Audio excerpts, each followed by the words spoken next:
अस्सलामुअलैकुम वरहमतुल्लाहि वबरकातुह। फिर एक बार मैं हाजिर हुआ हूँ मौलाना सोहराब कोलकातवी की वीडियो लेकर। मैं देखा भाई भाई किस तरह लड़ते हैं और किस तरह भाई की ज़मीन हड़पते हैं। अगर पसंद आए तो लाइक शेयर सब्सक्राइब करना ना भूलें।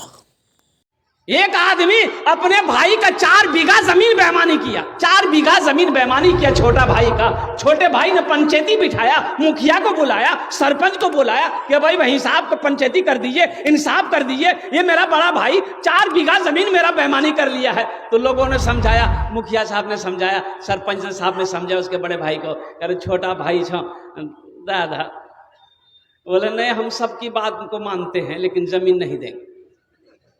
तो माने कहां से? अरे माना नहीं दिया, नहीं दिया।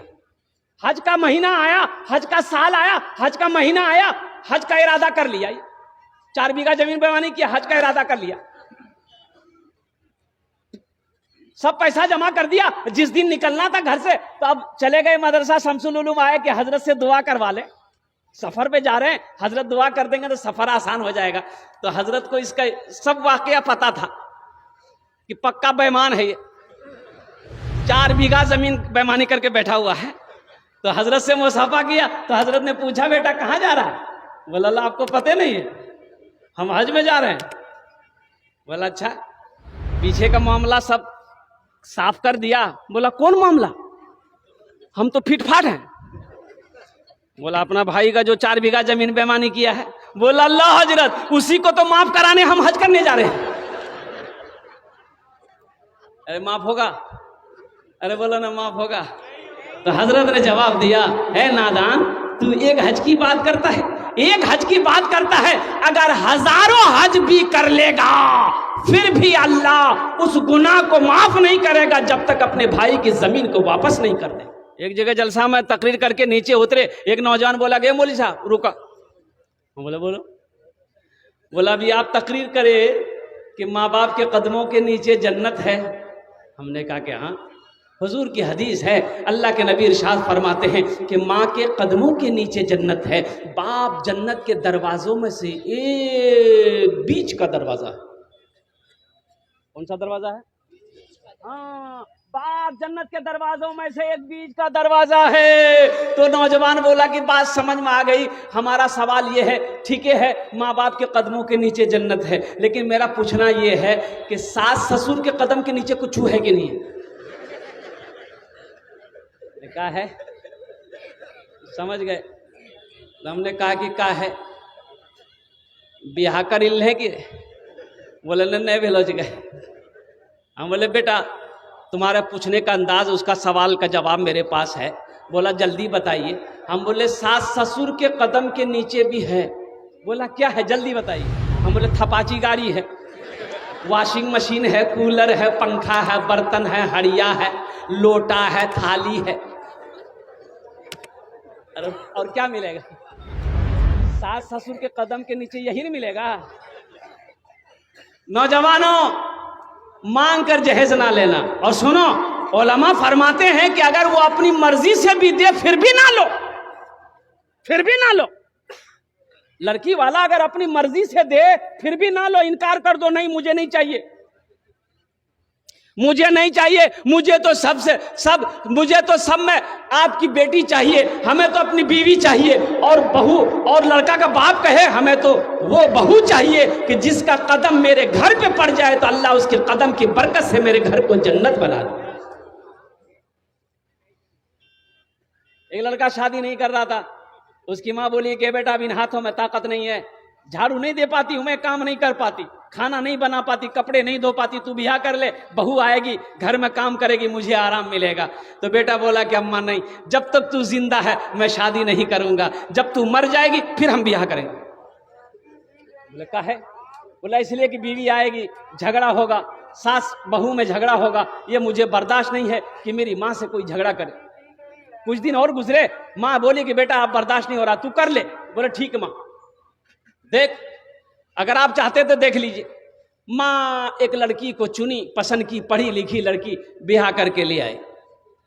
लड़की क्या माशाअल्लाह 10 बजे सुबह उसकी नींद खुलती थी।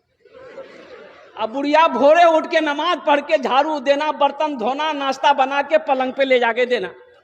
वो उठती थी, मार इधर से बरस, मार इधर से बरस करके नाश्ता खा के फिर पलंग में किताब लेके बैठ जाती थी। जब 2-4 दिन हो गया तो उसका बेटा को बोला कि अम्मा उसको बोलो ना, अरे ना काम न करेगी, तुमको आराम करने के लिए ना बिहा किए हम।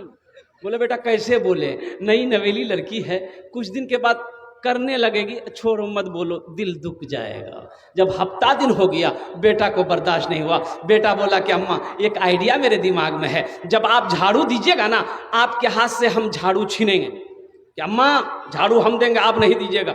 जब हमको झाड़ू देते हुए देखेगी ना तो वो उसको अच्छा नहीं लगेगा कि मेरे रहते मेरा शौहर झाड़ू दे, तो बर्दाश्त नहीं, वो खुद ब खुद आके झाड़ू देने लगेगी। जब आप बर्तन धोइएगा, हम जाएंगे बर्तन धोने के लिए, तो वो हमको बर्तन धोते देखेगी तो उसको परेशानी होगी, वो आके बर्तन धो, जो काम में लग जाएगी ना तो फिर लगी जाएगी। बोला ठीक है। माँ झाड़ू दे रही, बेटा आया बोला कि अम्मा हम देंगे, माँ बोल रही हम देंगे, बेटा बोल रहा हम देंगे। वो देख के सो गए। बर्तन हम धोएंगे, बर्तन हम धोएंगे, बर्तन हम धोएंगे, बर्तन हम धोएंगे, माँ बेटा दोनों बोल रहा। जब हफ्ता दिन हो गया तो वो लड़की एक दिन उठी और दोनों को बुलाई, सासों को बुलाई, शौहर को भी, इधर आइए। दोनों आया, बोला ये क्या झमेला रोजाना रोजाना का लगा रखे आप। बोला नहीं झाड़ू बर्तन यही सब का है। तो बोलेगा आप लोग बारी बना लीजिए, कौन किस दिन झाड़ू देगा, कौन किस दिन बर्तन धोएगा। हाँ हाँ हाँ हाँ, ए नौजवानों, उस लड़की से निकाह करो, उस लड़की से शादी करो कि जिस लड़की का कदम घर में पड़ जाए तो अल्लाह उस घर को जन्नत बना दे। आओ कुरान की अजमत को सुनो। इसलिए कि वक्त की किल्लत है, उलमा किराम की लंबी फहरिस्त है। मुफ्ती सादुल नजीब साहब दामत बरकातुहुम तशरीफ फरमा है, जिनकी तकरीर आपको सुननी है। और नाज़िम जलसा जनाब हजरत अल्लामा मौलाना कारी नियाज साहब दामत बरकातुहुम, इनकी निजामत का तो पूछिए ही मत। वक्त तो हजरत ने दिया नहीं है, लेकिन मैं इनका वक्त जानता हूं अल्हम्दुलिल्लाह। हाँ अच्छा, इंशाल्लाह बाद में सब तकरीर अब ये सुना देंगे तो चंदा कब लेंगे हम? पहले चंदा कर ले फिर सुनाएंगे। बैठ जा बेटा, बैठ जा।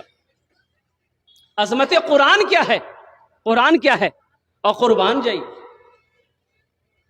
हजरत मुआज बिन जबल रदियल्लाहु ताला अन्हु बड़े जलील कद्र साहबी हैं। अल्लाह के नबी यमन भेज रहे हैं गवर्नर बनाकर, हाकिम बनाकर। ओ मुआज ऊंट पर सवार हो जा। अल्लाह के नबी तशरीफ फरमा है, हजरत मुआज ने ऊंट को इशारा किया, बैठ जा। ऊंट बैठा है, हजरत मुआज ऊंट पर सवार हो गए। ऊंट खड़ा हुआ, चलना शुरू किया। अल्लाह के नबी ने ऊंट के मुहार को पकड़ा, आगे आगे अल्लाह के नबी जा रहे हैं, ऊंट भी पीछे पीछे जा रहा है। उस ऊंट पर अल्लाह के रसूल जनाब मोहम्मद रसूलुल्लाह सल्लल्लाहु अलैहि वसल्लम का सहाबी हजरत मुआज बैठे।